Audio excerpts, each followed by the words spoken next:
Welcome to my channel. This is Magic Storytime Audiobooks, where stories come alive. Don't forget to like, comment, and subscribe to join the adventure. Chapter 30 Tribulation. After the expulsion of the Kelpie and the accession of Kirsty, things went on so peaceably that the whole time rests in my memory like a summer evening after sundown. I have therefore little more to say concerning our home life. There were two schools in the little town. The first, the parish school, the master of which was appointed by the presbytery, and the second, one chiefly upheld by the dissenters of the place, the master of which was appointed by the parents of the scholars. This difference, however, indicated very little of the distinction and separation which it would have involved in England. The masters of both were licentiates of the established church, an order having a vague resemblance to that of deacons in the English church. There were at both of them scholars whose fees were paid by the parish, while others at both were preparing for the university. There were many pupils at the second school whose parents took them to the established church on Sundays, and both were yearly examined by the presbytery, that is, the clergymen of a certain district. While my father was on friendly terms with all the parents, some of whom did not come to his church because they thought the expenses of religion should be met by the offerings of those who prized its ministrations, while others regarded the unity of the nation and thought that religion, like any other of its necessities, ought to be the care of its chosen government. I do not think the second school would ever have come into existence at all, except for the requirements of the population, one school being insufficient. There was little real schism in the matter, except between the boys themselves. They made far more of it than their parents, and an occasional outbreak was the consequence. At this time, there was at the second school a certain very rough lad, the least developed beyond the brute, perhaps, of all the scholars of the village. It is more amazing to see how close to the brute a man may remain, than it is to see how far he may leave the brute behind. How it began I cannot recall, but this youth, a lad of 17, whether moved by dislike or the mere fascination of injury, was in the habit of teasing me beyond the verge of endurance as often as he had the chance. I did not like to complain to my father, though that would have been better than to hate him as I did. I was ashamed of my own impotence for self-defense, but therein I was little to blame, for I was not more than half his size, and certainly had not half his strength. My pride forbidding flight, the probability was, when we met in an out-of-the-way quarter, that he would block my path for half an hour at least, pull my hair, pinch my cheeks, and do everything to annoy me, short of leaving marks of violence upon me. If we met in a street or other people were in sight, he would pass me with a wink and a grin, as much as to say, "Wait." One of the short but fierce wars between the rival schools broke out. What originated the individual quarrel I cannot tell. I doubt if any one knew. It had not endured a day, however, before it came to a pitched battle after school hours. The second school was considerably the smaller, but it had the advantage of being perched on the top of the low, steep hill at the bottom of which lay ours. Our battles always began with missiles, and I wonder, as often as I recall the fact, that so few serious accidents were the consequence. From the disadvantages of the ground, we had little chance against the stone showers which descended upon us like hail, except we charged right up the hill, in the face of the inferior but well-posted enemy. When this was not in favour at the moment, I employed myself in collecting stones and supplying them to my companions, for it seemed to me that every boy, down to the smallest in either school, was skilful in throwing them except myself. I could not throw halfway up the hill. On this occasion, however, I began to fancy it an unworthy exercise of my fighting powers, and made my first attempt at organizing a troop for an uphill charge. I was now a tall boy, and of some influence amongst those about my own age. Whether the enemy saw our intent and proceeded to forestall it, I cannot say, but certainly that charge never took place. A house of some importance was then building, just on top of the hill, and a sort of hand wagon, or lorry on low wheels, was in use for moving the large stones employed, the chips from the dressing of which were then for us most formidable missiles. Our adversaries laid hold of this chariot and turned it into an engine of war. They dragged it to the top of the hill, jumped upon it, as many as it would hold, and drawn by their own weight, came thundering down upon our troops. Vain was the storm of stones which assailed their advance. They could not have stopped if they would. My company had to open and make way for the advancing prodigy, conspicuous upon which towered my personal enemy, Scroggy. "Now," I called to my men, "as soon as the thing stops, rush in and seize them. They're not half our number. It will be an endless disgrace to let them go." Whether we should have had the courage to carry out the design had not fortune favoured us, I cannot tell. But as soon as the chariot reached a part of the hill where the slope was less, it turned a little to one side, and Scroggy fell off, drawing half of the load after him. My men rushed in with shouts of defiant onset, but were arrested by the non-resistance of the foe. I sprung to seize Scroggy. He tried to get up, but fell back with a groan. The moment I saw his face, my mood changed. My hatred, without will or wish or effort of mine, turned all at once into pity or something better. In a moment I was down on my knees beside him. His face was white, and drops stood upon his forehead. He lay half upon his side, and with one hand he scooped handfuls of dirt from the road and threw them down again. His leg was broken. I got him to lean his head against me, and tried to make him lie more comfortably, but the moment I sought to move the leg he shrieked out. I sent one of our swiftest runners for the doctor, and in the meantime did the best I could for him. He took it as a matter of course, and did not even thank me. When the doctor came, we got a mattress from a neighbouring house, laid it on the wagon, lifted Scroggy on the top, and dragged him up the hill and home to his mother. I have said a little, but only a little, concerning our master, Mr. Wilson. At the last examination, I had, in compliance with the request of one of the clergymen, read aloud a metrical composition of my own, sent in by way of essay on the given subject, patriotism, and after this he had shown me a great increase of favour. Perhaps he recognized in me some germ of a literary faculty. I cannot tell. It has never come to much if he did, and he must be greatly disappointed in me, seeing I labour not in living words, but in dead stones. I am certain, though, that whether I build good or bad houses, I should have built worse had I not had the insight he gave me into literature and the nature of literary utterance. I read Virgil and Horace with him, and scanned every doubtful line we came across. I sometimes think now that what certain successful men want to make them real artists is simply a knowledge of the literature, which is the essence of the possible art of the country. My brother Tom had left the school and gone to the county town to receive some final preparation for the university. Consequently, so far as the school was concerned, I was no longer in the position of a younger brother. Also, Mr. Wilson had discovered that I had some faculty for imparting what knowledge I possessed, and had begun to make use of me in teaching the others. A good deal was done in this way in the Scotch schools. Not that there was the least attempt at system in it.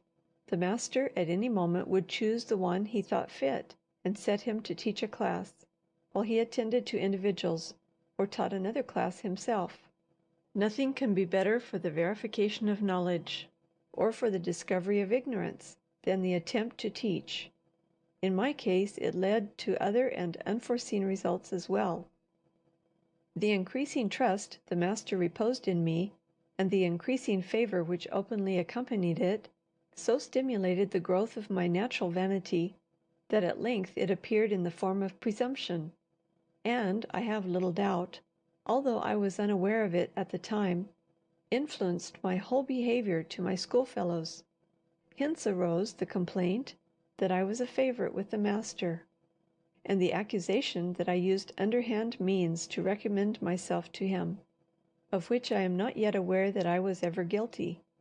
My presumption, I confess, and wonder that the master did not take earlier measures to check it. When teaching a class, I would not unfrequently, if Mr. Wilson had vacated his chair, climb into it and sit there as if I were the master of the school. I even went so far as to deposit some of my books in the master's desk, instead of in my own recess.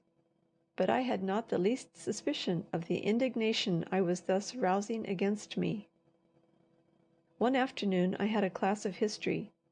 They read very badly, with what seemed wilful blundering, but when it came to the questioning on the subject of the lesson, I soon saw there had been a conspiracy. The answers they gave were invariably wrong, generally absurd, sometimes utterly grotesque. I ought to accept those of a few girls who did their best, and apparently knew nothing of the design of the others. One or two girls, however, infected with the spirit of the game, soon outdid the whole class in the wildness of their replies. This at last got the better of me. I lost my temper, threw down my book, and retired to my seat, leaving the class where it stood. The master called me and asked the reason. I told him the truth of the matter. He got very angry, and called out several of the bigger boys and punished them severely. Whether these supposed that I had mentioned them in particular, as I had not, I do not know, but I could read in their faces that they vowed vengeance in their hearts. When the school broke up, I lingered to the last, in the hope they would all go home as usual. But when I came out with the master and saw the silent waiting groups, it was evident there was more thunder in the moral atmosphere than would admit of easy discharge. The master had come to the same conclusion, for instead of turning towards his own house, he walked with me part of the way home, without alluding, however, to the reason. Allister was with us, and I led Davy by the hand. It was his first week of school life. When we had got about half the distance, believing me now quite safe, he turned into a footpath and went through the fields, back towards the town, while we, delivered from all immediate apprehension, jogged homewards. When we had gone some distance farther, I happened to look about. Why, I could not tell. A crowd was following us at full speed. As soon as they saw that we had discovered them, they broke the silence with a shout, which was followed by the patter of their many footsteps. "Run, Allister!" I cried, and kneeling, I caught up Davy on my back, and ran with the feet of fear. Burdened thus, Allister was soon far ahead of me. "Bring Turkey!" I cried after him. "Run to the farm, hard as you can. Pelt, and bring Turkey to meet us." "Yes, yes, Ranald!" shouted Allister, and ran yet faster. They were not getting up with us quite so fast as they wished.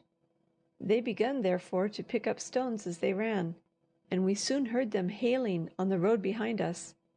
A little farther, and the stones began to go bounding past us, so that I dared no longer carry Davy on my back. I had to stop, which lost us time, and to shift him into my arms, which made running much harder. Davy kept calling, "Run, Ranald, here they come!"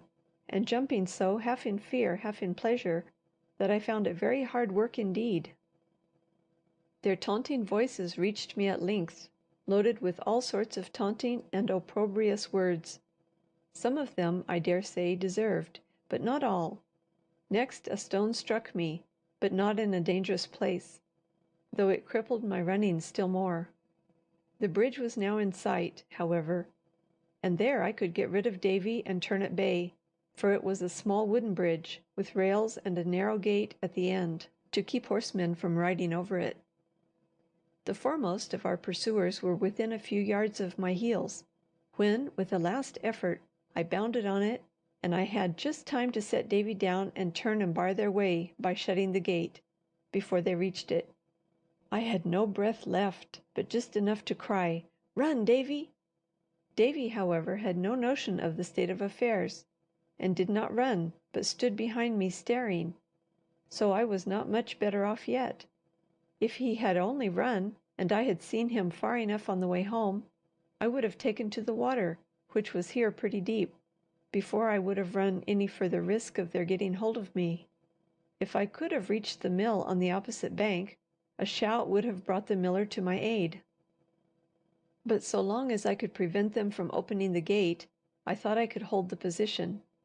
There was only a latch to secure it, but I pulled a thin knife from my pocket, and just as I received a blow in the face from the first arrival, which knocked me backwards, I had jammed it over the latch, through the iron staple in which it worked.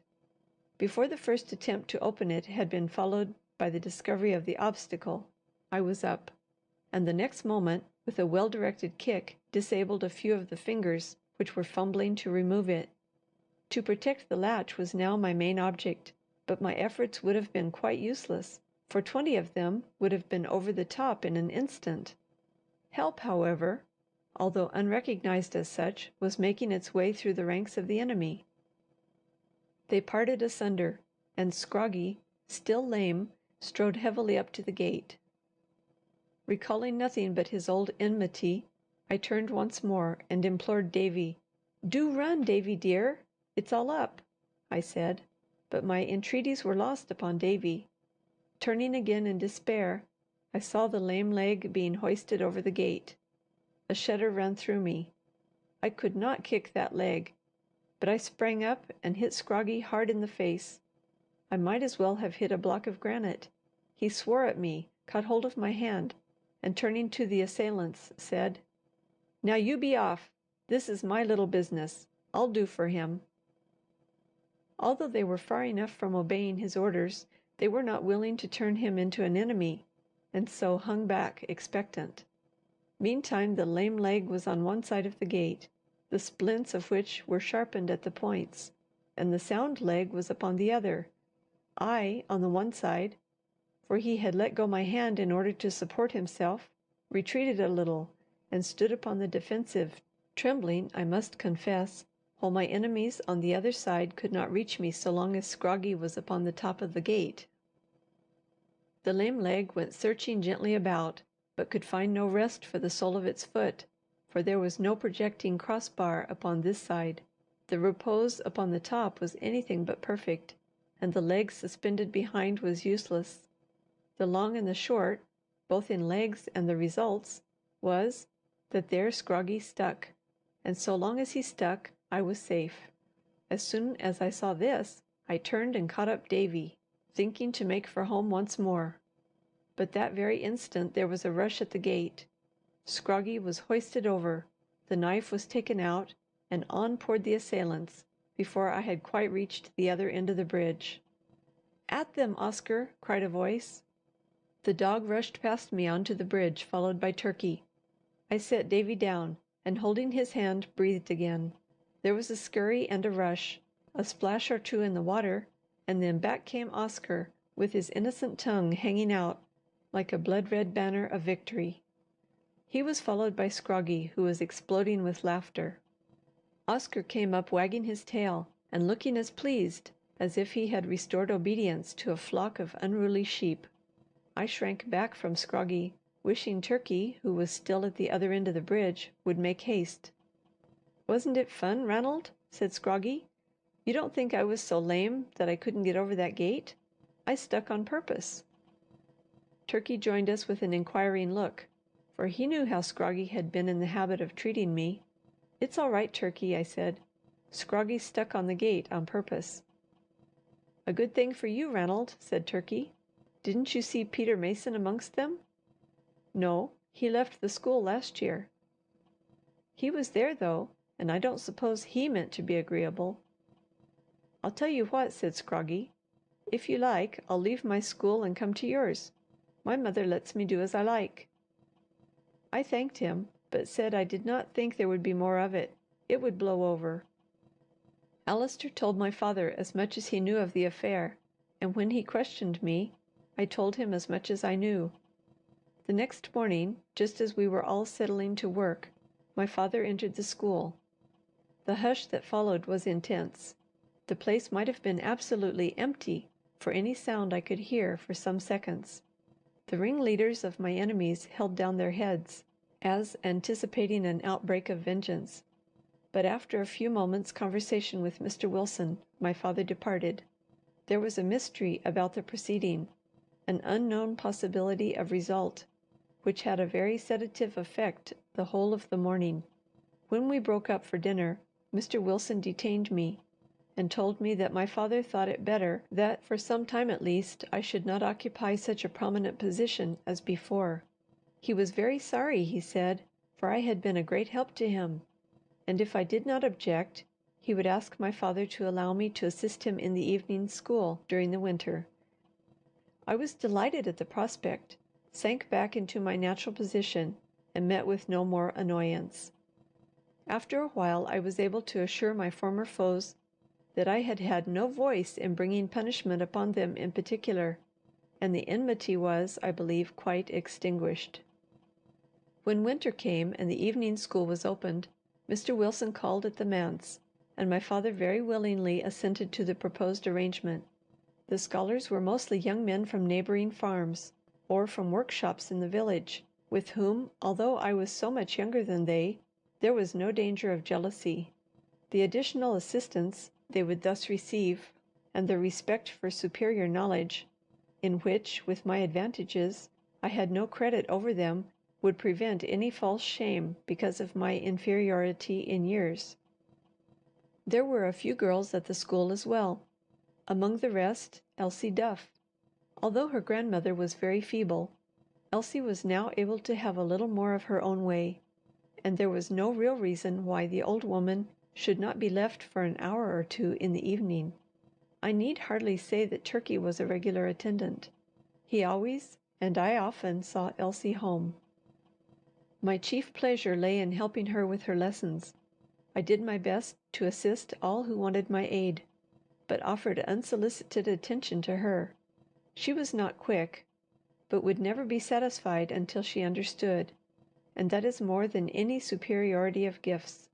Hence, if her progress was slow, it was unintermitting. Turkey was far before me in trigonometry, but I was able to help him in grammar and geography, and when he commenced Latin, which he did the same winter, I assisted him a good deal. Sometimes Mr. Wilson would ask me to go home with him after school, and take supper. This made me late, but my father did not mind it, for he liked me to be with Mr. Wilson. I learned a good deal from him at such times. He had an excellent little library, and would take down his favourite books and read me passages. It is wonderful how things, which, in reading for ourselves, we might pass over in a half-blind manner, gain their true power and influence through the voice of one who sees and feels what is in them. If a man in whom you have confidence merely lays his finger on a paragraph and says to you, "Read that," you will probably discover 3 times as much in it as you would if you had only chanced upon it in the course of your reading. In such case the mind gathers itself up and is all eyes and ears. But Mr. Wilson would sometimes read me a few verses of his own, and this was a delight such as I have rarely experienced. My reader may wonder that a full-grown man and a good scholar should condescend to treat a boy like me as so much of an equal, but sympathy is precious even from a child, and Mr. Wilson had no companions of his own standing. I believe he read more to Turkey than to me, however.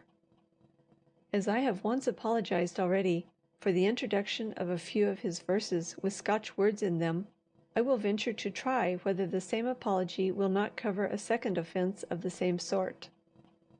Jeanie Braw, I like ye weel upon Sundays, Jeanie, in your gown and your ribbons gay, but I like ye better on Mondays, Jeanie, and I like ye better the day.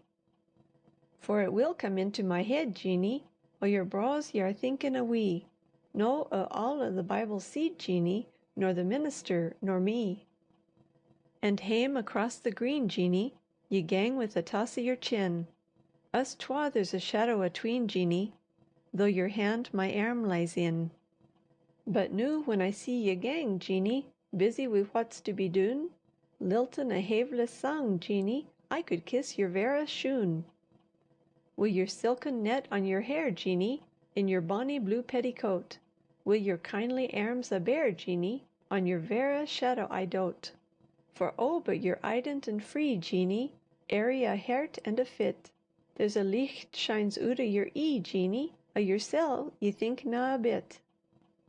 Turnin' or steppin' along, Jeanie, liftin' and layin' doon, settin' richt what's aye gaen wrong, Jeanie, your motions baith dance and tune. Fillin' the cock from the coo, Jeanie, skimmin' the yallow cream, pourin' awa' the het brew, Jeanie, lichtin' the lampie's leam. I' the house you're a licht and a law, Jeanie, a servant like him that's aboon. Oh, a woman's bonniest o' a', Jeanie, when she's doin' what maun be doon.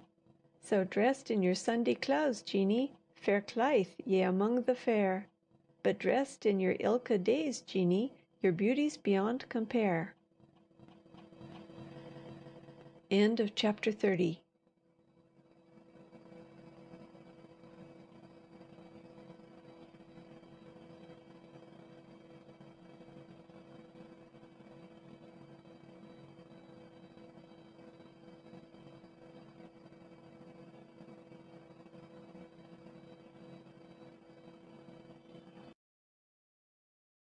Thank you so much for watching. If you enjoyed the story, don't forget to hit like and leave a comment. And of course, subscribe to Magic Storytime Audiobooks for more magical adventures.